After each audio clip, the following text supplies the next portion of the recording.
हमारे प्रधानमंत्री महोदय किस बात से घबरा रहे हैं? इसी बात से ना कि जब नई जनगणना होगी तो इस ओबीसी वर्ग के असली आंकड़े निकलेंगे और उसमें पता चलेगा कि ये वर्ग कितना मजबूत है, कितना बड़ा है, और उसके हक को कोई नकार नहीं पाएगा।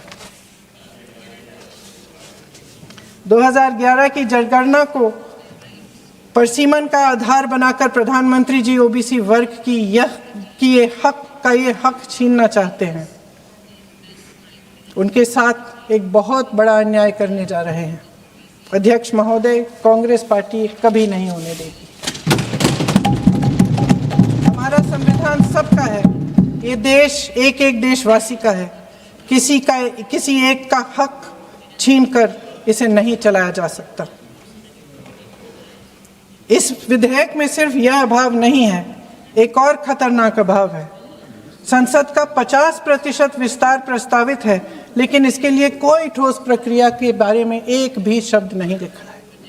आश्चर्य की बात यह है कि इतने बड़े परिवर्तन के नियम क्या होंगे, कैसे किया जाएगा, इसके बारे में पूरे विधेयक में एक भी शब्द नहीं है। महोदय, संसद में भारत के हर प्रदेश की भागीदारी 1971 में निश्चित तौर पर तय की गई थी और इसमें परिवर्तन लाने पर रोक लगाई गई थी, लेकिन इस विधेयक के तहत ये सब बदलने जा रहा है। आदरणीय प्रधानमंत्री महोदय जी और उनके अन्य मंत्रियों के खोखले आश्वासनों के बावजूद यह निश्चित है कि संसद में प्रदेशों के वजन का परिवर्तन किया जाएगा। हमारे लोकतंत्र की व्यवस्था में इतने बड़े परिवर्तन के लिए पूरी प्रक्रिया बनी हुई है, मगर इनकी योजना यही है कि प्रक्रिया को नकारा जाएगा। जिस तरह असम में इन्होंने मनचाहे सीटों को काटा पीटा, विपक्षी दलों के नेताओं की सीटों का विभाजन किया और अपने राजनीतिक फायदे के लिए नई सीमाएं बनाई, उसी तरह ये पूरे देश में इसका मतलब ये है कि परसीमन आयोग में सरकार द्वारा चुने गए 3 जने इस पूरे देश के प्रदेशों का वजूद, देश के लोकतंत्र में उनकी भागीदारी और उनका महत्व तय करेंगे। लोकतंत्र को खत्म करने की शुरुआत तो इस सरकार ने चुनाव आयोग, न्यायपालिका, मीडिया और अन्य संस्थाओं पर अपना पूरा दबाव डालकर शुरू कर ही लिया था, मगर अब लोकतंत्र पर खुला वार होने जा रहा है। अगर ये विधेयक पारित होता है तो समझ लीजिए कि इस देश में लोकतंत्र खत्म हो जाएगा। अध्यक्ष महोदय, मौजूदा सरकार एक बार फिर इस देश की जनता की आंखों में धूल झोंकने का काम करके देश की अखंडता पर बहुत बड़ा हमला कर रही है। एक तरफ महिला आरक्षण की बड़ी बड़ी बातें, तो दूसरी तरफ गुप्त रूप से ओबीसी वर्ग का हक छीना जा रहा है और कुछ प्रदेशों की ताकत कम करके लोकतंत्र की धज्जियां उड़ाकर अगले चुनाव के लिए अपनी पार्टी की मजबूती का ढांचा बनाया जा रहा है। हंस रहे हैं गृह मंत्री जी, हंस रहे हैं। पूरी योजना बना रखी है। चाणक्य आज अगर जिंदा होते तो वो भी चौंक जाते आपकी राजनीतिक कुटिलता पे। अब ये बिल जब से आया है तब से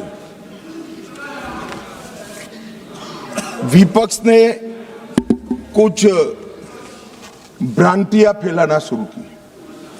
सबसे पहली भ्रांति फैलाना शुरू की कि जाति जनगणना को टालने के लिए ये कर रहे हैं। जाति जनगणना को टालने के लिए हम ये संविधान संशोधन लेकर आए हैं। मैं इनको बताना चाहता हूं मान्यवर, 3 माह पहले जाति जनगणना का पूरा टाइम टेबल हम घोषित कर चुके हैं। टालने का सवाल ही नहीं है। जातिवार जनगणना की शुरुआत हो गई है। उसका पहला चरण जो है वो अभी चल रहा है। फिर आए कि दक्षिण को अन्याय हो जाएगा। कल मुझे थोड़ा भय लगा कि उत्तर बनाम दक्षिण का नैरेटिव एक रात के लिए भी दक्षिण के राज्यों में नहीं होना चाहिए। मैं फिर से स्पष्ट कर देता हूं, दक्षिण का राज्यों का इस सदन पर इतना ही अधिकार है जितना उत्तर के राज्यों का अधिकार है।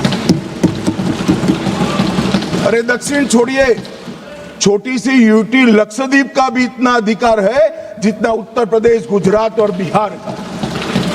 ये देश को इस तरह के नैरेटिव से, उत्तर दक्षिण के नैरेटिव से टुकड़े टुकड़े नहीं करना चाहिए। माननीय, इससे ऊपर उठना चाहिए। ये क्या कहना चाहते हैं कि ये सदन में जो व्यक्ति बैठता है वो ये सोचता है कि किस राज्य से मैं आ रहा हूं।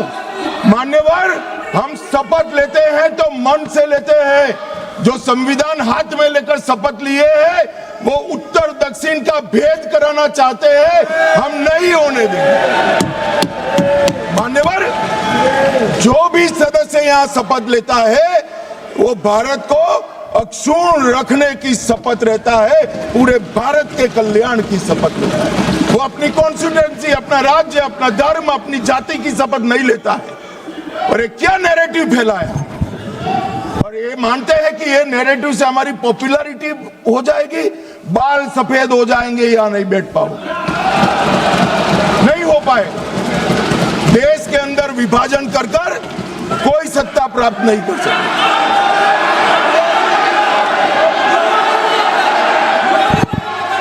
मान्यवर,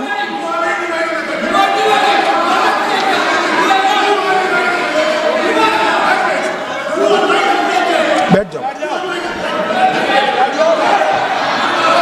गुस्सा क्यों खा रहे हो? इतना गुस्सा मत खाओ, प्लीज प्लीज। इतना सदन में, मारन जी, सदन में इतना गुस्सा नहीं करते हैं, शांत। मान्यवर,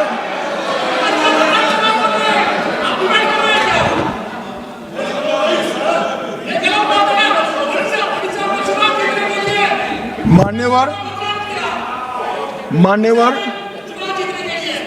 जोर से बोलने से, बोलना है आपको, मैं बैठ जाता हूं, बोलो चलो। नहीं, उनको बोलने दीजिए ना, प्लीज। नो नो,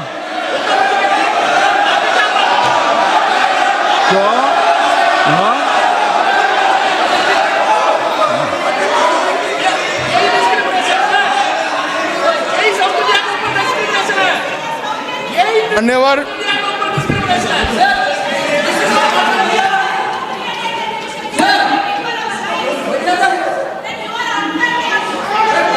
मान्यवर, मान्यवर,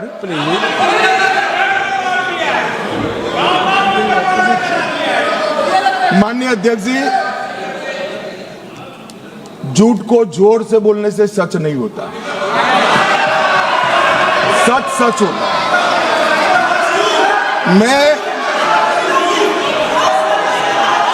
मैं बड़ी शांति से समझा रहा हूं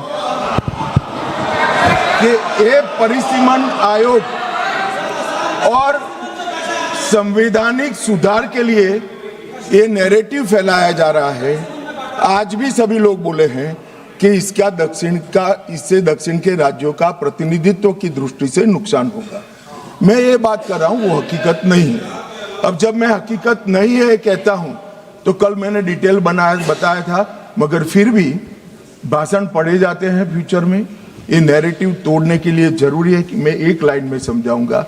कर्नाटक, आंध्र प्रदेश, तेलंगाना, तमिलनाडु और केरला, 4-5 राज्यों का जो काल्पनिक एक दक्षिण उत्तर करा है, इसके 5 राज्य है, उसकी 543 सीटों में अभी स्ट्रेंथ है 129। अब ये 129 जो स्ट्रेंथ है 543 के प्रतिशत निकालते हैं तो 23.76% होती है।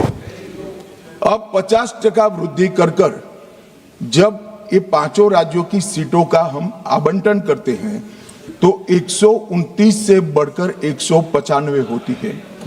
129 के बढ़कर सीटें 195 होगी, जिसका 816 में प्रतिशत भार निकालते हैं तो 23.87 आएगा। तो पहले 23.76 था, और अब थोड़ा सा बढ़कर 23.87 होगा। इसलिए मैं कह रहा हूं किसी का नुकसान नहीं।